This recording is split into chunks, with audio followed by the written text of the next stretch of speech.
नमस्कार दोस्तों, मास्टर मंत्रा में आपका फिर से स्वागत है। आज की वीडियो में हम लोग पेट 2022 को ध्यान में रखते हुए घात और घातांक चैप्टर पढ़ने वाले हैं, जिससे कि क्वेश्चन मैथ्स में जरूर आने वाला है। तो कैसे कैसे क्वेश्चंस आने वाले हैं और कैसे कैसे क्वेश्चंस हम लोग इस वीडियो में सॉल्व करेंगे। इस वीडियो में शुरू से लेकर एकदम लास्ट तक हर टाइप के क्वेश्चंस को हम लोग सॉल्व करेंगे। जैसे पहला क्वेश्चन है कि इस घात के मानक रूप में इन सभी क्वेश्चन को लिखना है।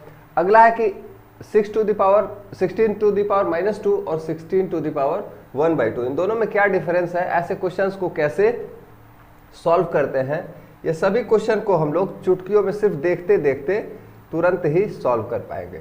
अब अगर ऐसे संख्या दे दी रहेगी कि 3 के घाते 34, 2 के घाते 51, 7 के घाते 17 में सबसे बड़ी संख्या कौन सी है, इसमें सबसे छोटी संख्या कौन सी है, और इसको इन संख्याओं को आरोही या अवरोही क्रम में लिखना रहेगा, तो इन संख्या को निकालते निकालते हम परेशान हो जाएंगे, लेकिन इनका उत्तर हम नहीं निकाल पाएंगे।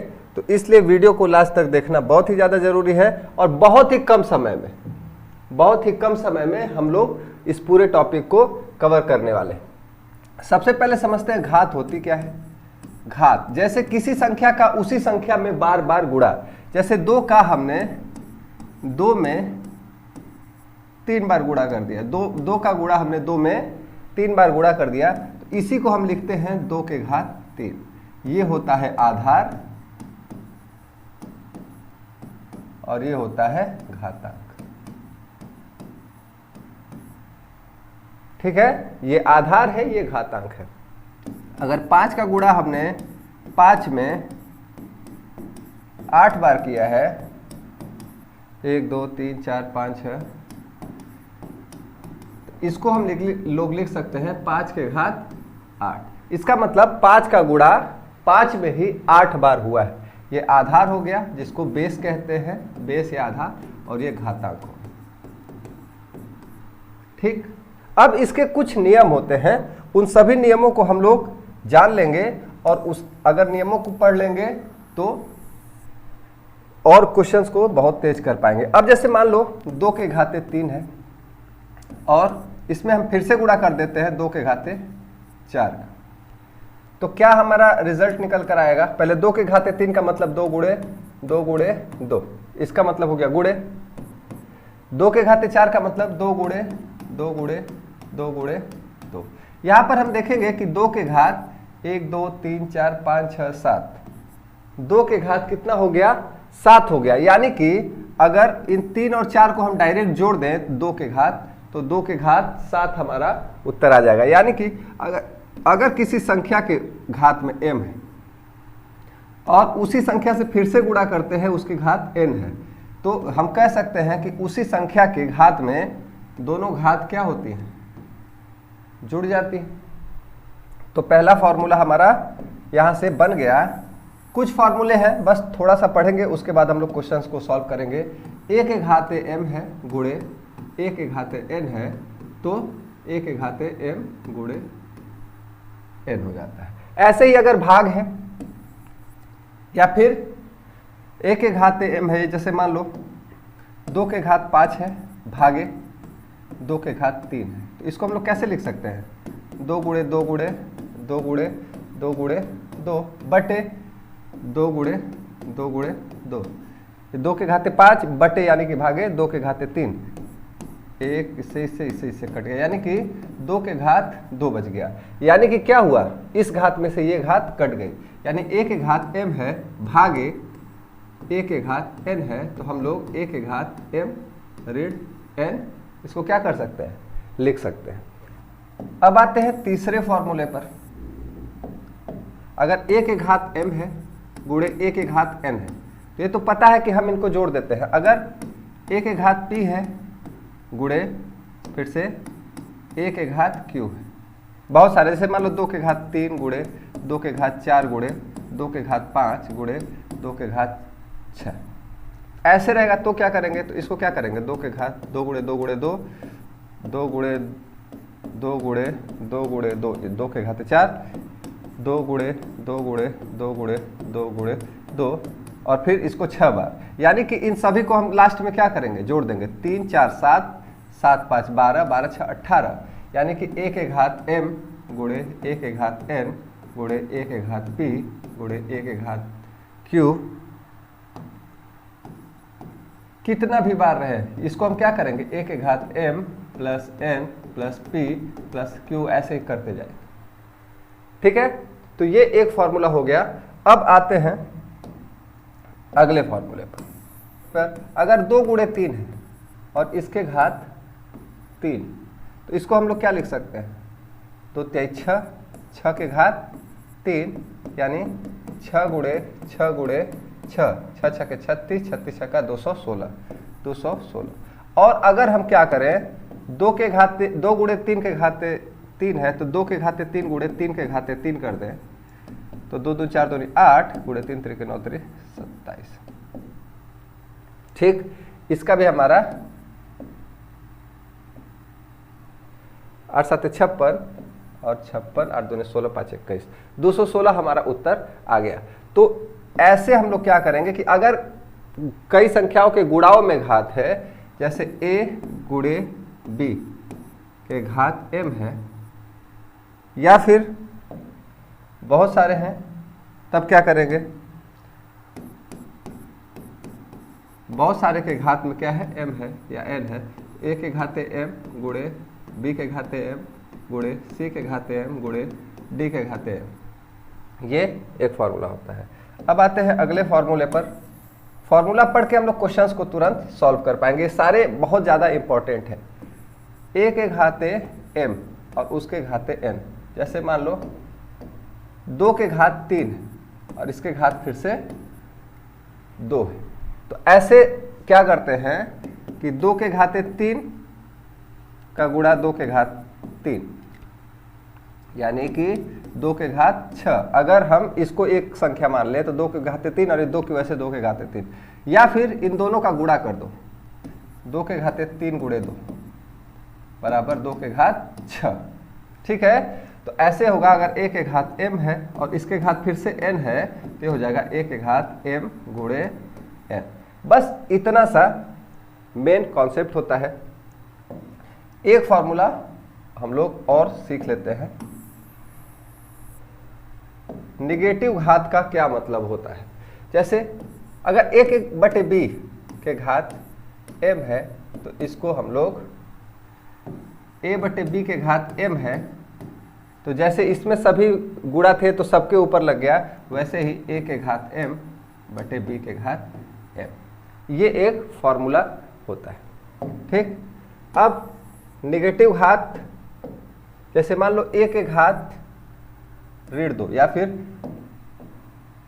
5 के घात ऋण 2 का क्या मतलब, 5 के घाते ऋण 2 का मतलब 1 बटे 5 के घात 2। ऋण 2 का मतलब कि जब अगर बटे में कोई संख्या के घात है तो हम लोग इसको नीचे से ऊपर लेकर जा सकते हैं, और ऋण का मतलब नीचे है, नीचे में घात है, यानी कि 1 बटे 25।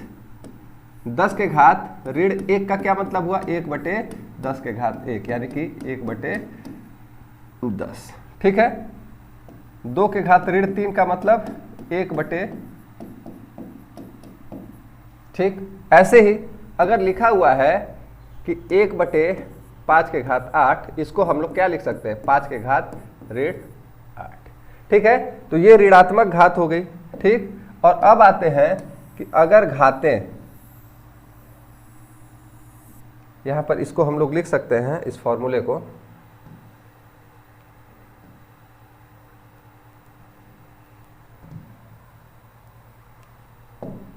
कि अगर a के घात ऋण m है तो इसका मतलब हुआ a के घात 1/a के घात m। ठीक, और आखिरी है अगर a के घात या फिर 2 के घात या 4 के घात 1 बटे 2 है। 1 बटे 2 का मतलब ये हुआ कि √4 यानी कड़ी इसका स्क्वायर रूट, 4 के घात या 8 के घात, मान लो 8 के घात 1 बटे 3 है, इसका मतलब क्यूब रूट ऑफ 8। 16 के घात 1 बटे 4 है तो इसका मतलब 4th रूट ऑफ 16, इसकी वैल्यू 2, इसकी वैल्यू 2, इसकी वैल्यू 2। ठीक, ये होता है। चलो अब ये सारे फार्मूले हमने जान लिए और ये जब हम लोग क्वेश्चंस को सॉल्व करेंगे तो बहुत ही ज़्यादा हमारी हेल्प करने वाले हैं। तो बहुत ही तेज़ी से हम लोग सभी क्वेश्चंस को सॉल्व करते हैं। अब आते हैं घात के मानक रूप में। घात का मानक रूप क्या होता है? जैसे इतनी बड़ी संख्या दी हुई, ठीक है, तो हम लोग क्या करते हैं कि बड़ी संख्याओं को, जैसे इस संख्या को याद करना बहुत ही ज़्यादा क्या होता है, ऐसी संख्या को याद करना बहुत ही ज्यादा कठिन होता है। तो बड़ी संख्याओं को हम लोग क्या करते हैं, छोटी संख्याओं में कन्वर्ट करते हैं। अब देखो, एक अंक इधर से छोड़कर सबसे जो बड़ा स्थान है वहां से एक अंक पर दशमलव लगा लेते हैं। यहां से क्या करते हैं, दशमलव लगा लेते हैं और देखते हैं कि इसके दाहिने तरफ कितने अंक हैं। 1 2 3 4 5 6 7 गुणे 10 के घात 7 लिख दिया, ठीक है, 10 के घात 7 ये मानक रूप हो गया। ऐसे ही जैसे ये संख्या है, अगर हम इसका गुणा करें 10 के घात 7, 10 के घात 7 का मतलब हो गया 10 गुणे 10 गुणे 10, यानी कि एक के आगे 7 जीरो। और जब 7 जीरो से गुणा करेंगे तो 1 2 3 4 5 6 7 अंक दशमलव शिफ्ट हो जाएगा और ये हमारा आंसर हो जाएगा। अब बात ये आती है कि इतनी बड़ी संख्या को, वैसे भी एक दशमलव में आ गया और ये, तो क्या इसको याद करना आसान है? तो हम जानते हैं एक चीज कि इतनी बड़ी संख्या दशमलव के बाद 1.562 गुणे 10 के घात 7 ऐसे भी लिख सकते हैं, या फिर जरूरत पड़ने पर इसको भी हम लोग क्या कर सकते हैं, मिटा सकते हैं, ठीक है। तो ये सारी चीजें साइंस की हैं, बाद में इन सब की जरूरत पड़ती है। तो ये मानक रूप हो गया। और अगर यह दशमलव में है 0.000052, तो हम क्या करेंगे, दशमलव को सिर्फ एक, इसको 5.2 बनाना है।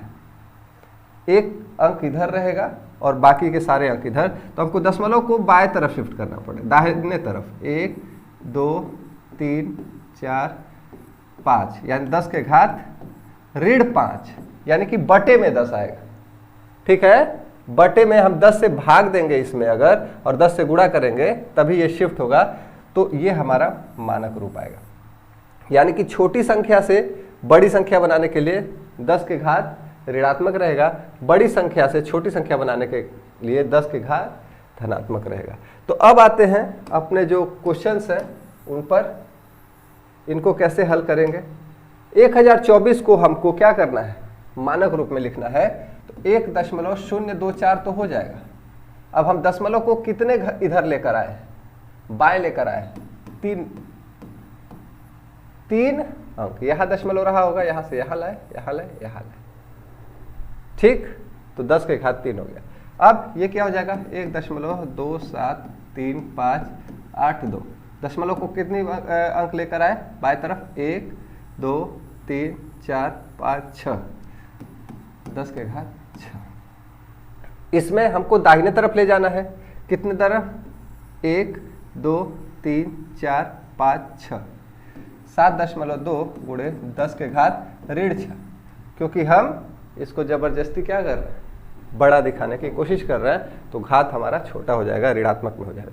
इसको हम यहाँ लेंगे 1 2 3, 1.023 गुणे 10 के घात ऋण 3। तो ये था घातांक के घातों के मानक रूप में लिखने का तरीका। अब आते हैं अगले क्वेश्चन की तरफ। 16 के घाते ऋण 2 और 16 के घाते 1/2 में क्या फर्क है, इसको हम लोग समझते हैं। 16 के घाते ऋण 2 का मतलब हो गया 1/16 के घात, ठीक है, यानी कि 1/256। और 16 के घाते 1/2 का मतलब हो गया √16, यानी कि 4। यही अंतर होता है दोनों में, ऋणात्मक घात और अगर बटे में घात है तो यही अंतर होता है। अगला प्रश्न है कि 16 के घात 3/2 और 16 के घात ऋण 3/2, ऐसी स्थिति में हम क्या करेंगे। अब देखो, इसको लिख लो 16 के घात 1/2 और फिर कुल के घात 3, धन 16 के घात 1/2 और कुल के घात ऋण 3। ठीक, ऐसे भी लिख सकते हैं। अब हम लोग क्या कर सकते हैं, 16 के घात 1/2 इसका मतलब हो गया 4, 4 के घात 3 और धन 16 के घात 1/2 यानी कि 4 के घात ऋण 3। 4 के घात 3 का मतलब 4 चौके 16 चौके 64 और धन 4 के घात ऋण 3 यानी 1 यानी 4 के घाते 3, यानी कि ये फिर से क्या हो गया हमारा 64 हो गया। ये फिर से कितना हो जाएगा 64 हो जाएगा। तो 1/, तो हमारा तो ये हमारा आ जाएगा आंसर।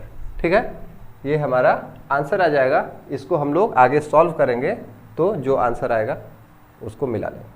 आगे आते हैं 6 के घाते 5 ऋण 6 के घाते 3। अब देखो इसको हम लोग क्या लिख सकते हैं, 6 के घाते 5, अगर हम इसमें से 6 के घाते 3 लेते हैं कॉमन, तो ये हो जाएगा 6 के घात 2 ऋण 1।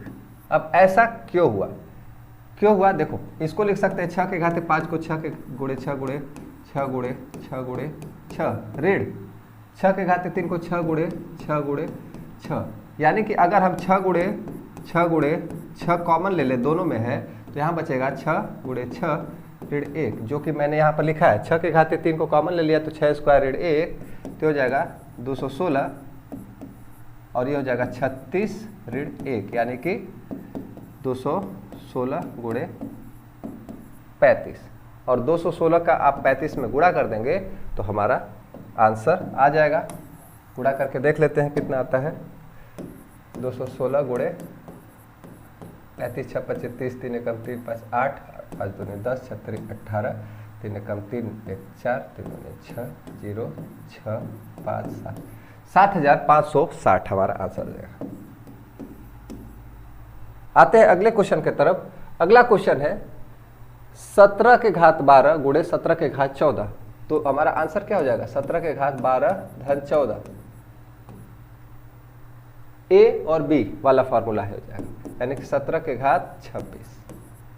अगला है 31 के घात 11.3 गुणे 31 के घात 4.1। इसका मतलब 31 के घात, इसका मतलब हो गया 31 के घात 11.3 धन 4.1, यानी कि 31 के घात हो गया 15.4। हमको कुछ नहीं करना है, सीधा सीधा वही पुराना फॉर्मूला अप्लाई करना है। ये देखो 2 गुणा में है और 1 भाग में है। गुणे वाले को हम लोग क्या करते हैं, घातों को जोड़ते हैं, भाग वाले को घटा देते हैं, तो ये हो जाएगा 17 के घात 3.5 धन 7.3 ऋण 4.2 बराबर 17 के घात क्या आएगा, यही हमको पता करना है। ठीक है, तो हो जाएगा 3.5 और 7.3 10.8 हो गया।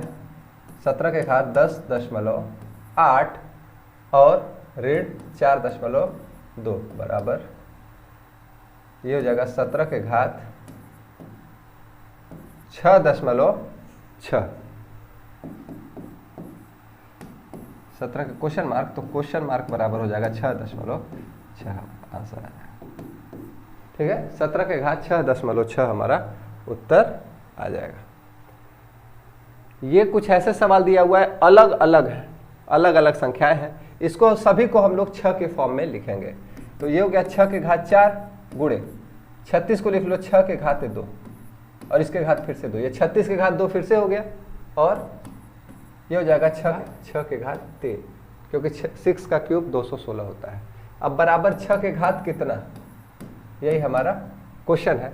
तो ये हो जाएगा 6 के घात 4 गुणे 6 के घात 4 भागे 6 के घात 3, ये हो गया 6 के घात 4 धन 4 ऋण 3, यानी कि 6 के घात 8 ऋण 3 यानी कि 5 बराबर 6 के घात क्वेश्चन मार्क, तो क्वेश्चन मार्क के 5 के बराबर हो गया, क्वेश्चन मार्क बराबर 5 हमारा आंसर आ गया। ठीक है, अगला सवाल है 3 के घात 34 2 के घात 51 7 के घात 17 में सबसे बड़ी संख्या ज्ञात करो। अब देखो ऐसे सवालों को कैसे हल करते हैं। सबसे पहले तो जितने घात दिए हुए, सबसे पहले जितने घात दिए हुए इन सभी का HCF निकाल लो। क्या निकाल लो? HCF, यानी कि महत्तम समापवर्तक। अब बताओ वह कौन सी संख्या है जो 34, 51 और 17 तीनों को काटती है? तो इन सब का HCF हो जाएगा 34, 51 और 17 का HCF हो जाएगा। तीनों को कौन सी संख्या काट रही है? देखने से ही पता चल रहा है कि 17 तीनों को क्या कर देगी? काट देगी। सभी के जितने घातांक हैं इन सबको 17 क्या करेगी? काट देगी। और अगर काट दे रही है तो क्या करो कि काट दो। काट रही है तो काट ही दो। अब 3 के घात लिख दो 34 की जगह क्या लिख देंगे? 3 के घात लिख दो 34 की जगह 17 से काट दो, 17 दूनी 34। इसकी जगह लिख दो 2 के घात 17 से काट 17 दिया 51 और 7 के घात 1। ये 3 के घात 2 यानी कि 3 स्क्वायर इक्वल टू हो जाएगा 9। 2 के घात 3, 2 दूनी 4 दूनी 8 हो गया और 7 एकम 7। अब इनमें जो सबसे बड़ी संख्या होगी, ये संख्या सबसे बड़ी हो जाएगी। तो सबसे बड़ी संख्या हो गई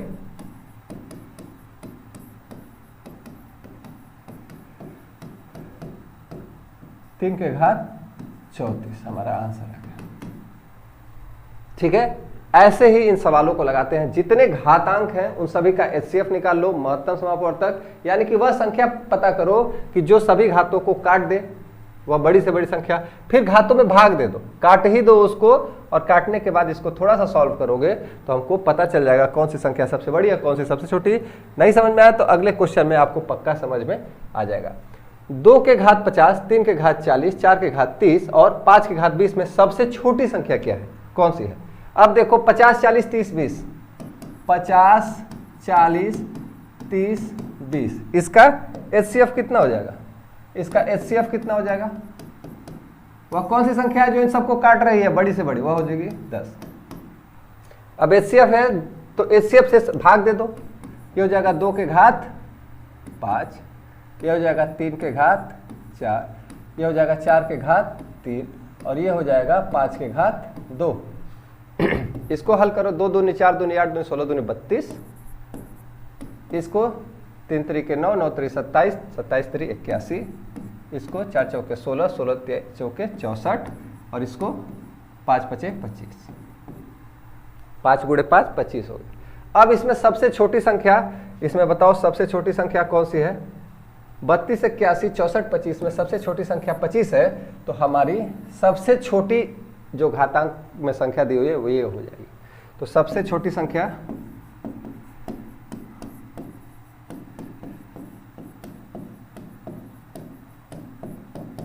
5 के घात 20 हो जाएगा।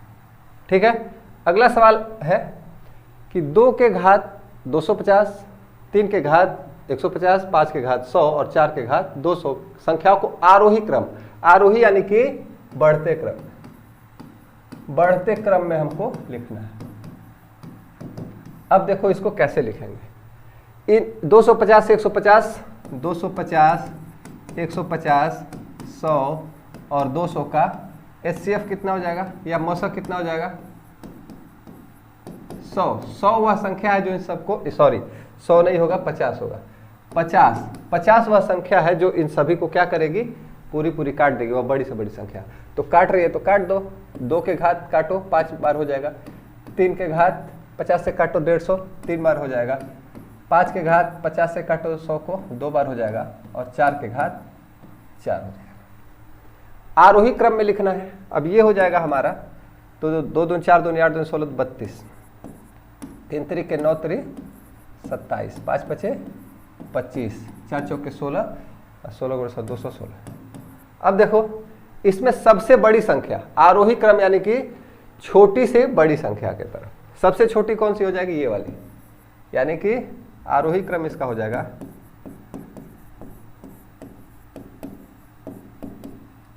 5 के घात 100, ये सबसे छोटा है। दूसरे नंबर पे ये वाला आएगा 3 के घात 150। तीसरे नंबर पर ये वाला आएगा 2 के घात 250। और 4 के घात 200। ये इसका आरोही क्रम है। अब अगले क्वेश्चन की तरफ आते हैं। अगला क्वेश्चन है 5 के घात 15, 3 के घात 10, 2 के घात 30 और 7 के घात 5 को अवरोही क्रम में लिखो। HCF क्या हो जाएगा? 15, 10, 30 और 5 का HCF हो जाएगा 5। 5 सभी को क्या कर रहा है? काट रहा है, बड़ी से बड़ी संख्या काट के लिख दो। 5 के घात 15 को 5 से काटो 3, 3 के घात 10 को 5 से काटो 2, 2 के घात 6 और 7 के घात 1। ठीक है, ये हो जाएगा 5 पचे 25। अब 25 पचे 125, 3 तरीके 9, 2 दूनी 4 दूनी 8 दूनी 16 32 64 और ये हो गया 7। अवरोही क्रम यानी कि सबसे पहले सबसे बड़ा, सबसे बड़ा इसमें से कौन सा है? ये वाला, यानी कि 5 के घात 15। इसके बाद दूसरे नंबर पर ये आता है 2 के घात 30। तीसरे नंबर पर ये आता है 3 के घात 10 और चौथे नंबर पर ये आता है।